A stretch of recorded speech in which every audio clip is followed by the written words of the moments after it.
Welcome to Millwood Outdoors. Jeff here, and today is Sunday, March 22nd.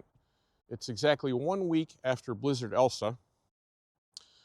I am standing in the woods behind my wife's employer, behind the building.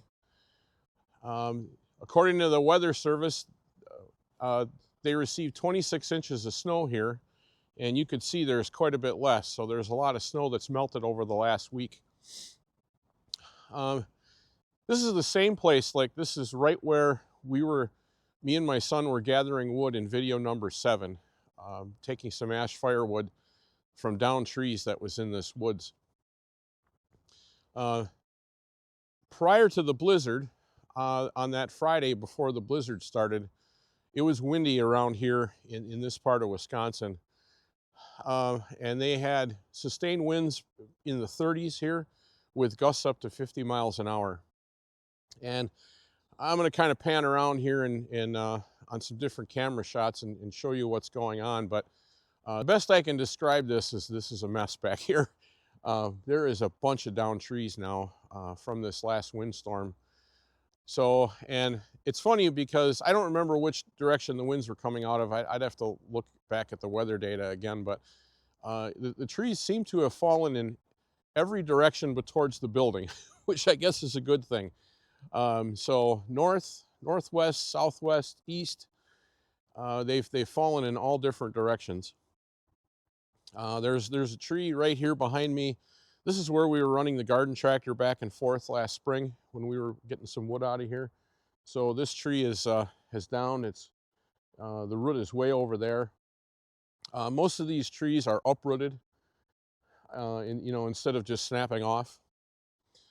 So in total, there was, I would say, as of last summer, I had marked 15 trees around the building that I thought were at risk. If they fell towards the building, they could hit the building. I guess maybe these trees falling is a good thing, because every one of these trees that falls is no longer a risk of hitting the building. There's still a few back here, I'd say maybe 4 of them. And then there's some trees along the south side of the building that would be like on the edge of the woods, I guess I'd describe it. So those are still at risk yet. I'm going to take a look at those a little bit later today. But I'm going to do a little bit of cutting this morning since I'm back here. It's probably not going to be a big work day. I don't really enjoy working in the snow. It's pretty wet and slushy, kind of slippery.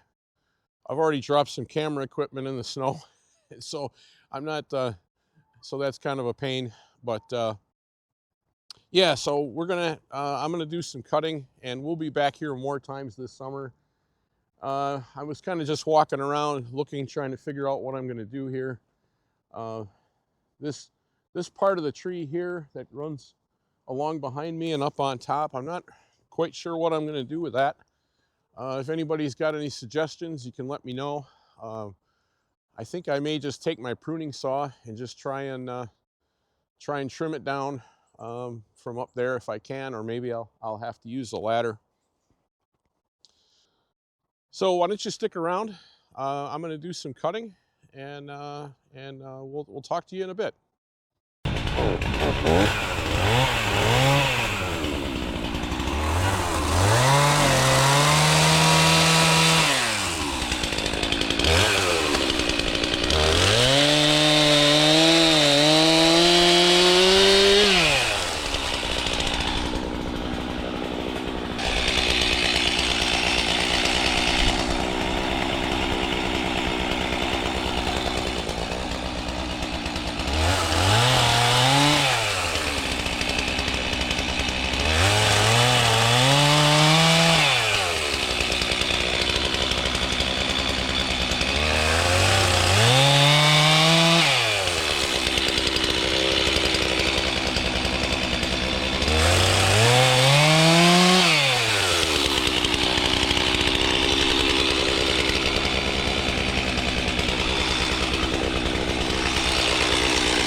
So it's right here that I got my saw pinched.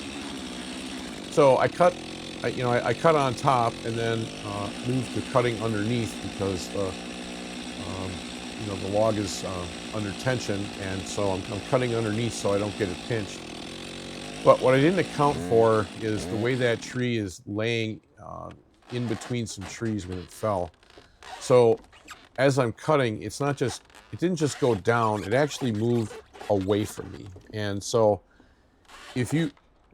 let's just say that the log was cut off and you're looking at the end that's facing the camera. It's pinched in about like between the 4 and 5 o'clock position. So that's what I didn't account for. So, and I'm now just thinking about how I don't have a second saw with me. I didn't bring it along that day, and I'm trying to figure out what I'm going to do here. So once I got over the frustration of getting this pinched, then I started to think about, well, what tools do I have, and what can I do to get this thing unpinched? And now here you can see, where the where the bar is in relation to the tree, and no amount of wiggling was going to get that out of there. So luckily I had this Harbor Freight two-wheel dolly, and it just happened to be the tree was at the right height. I could get that thing underneath there, and so I pushed the tree up and then just basically prop the handle, or the frame underneath here. It takes me a couple of tries to get it where I want it, but yeah, so I prop it up with that. And I didn't try and cut any of this out or speed it up or anything, because I just wanted you to see in real time what I'm going through here. Still thinking this through, so just bear with me a second while I work through this. So.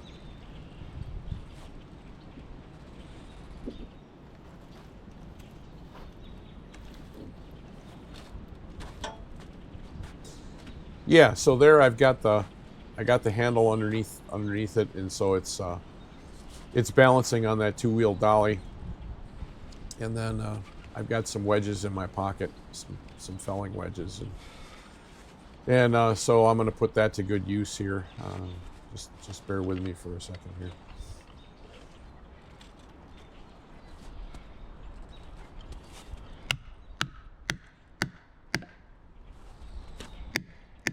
So there it goes. It's just starting to fall.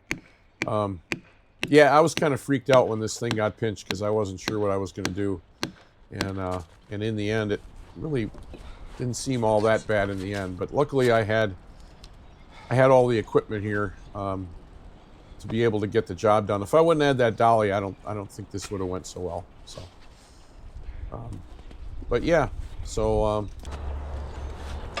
we're past that, and we can get back to cutting wood.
Well, I didn't get a lot done today, but a little bit every day goes a long way, as Russ Willie says.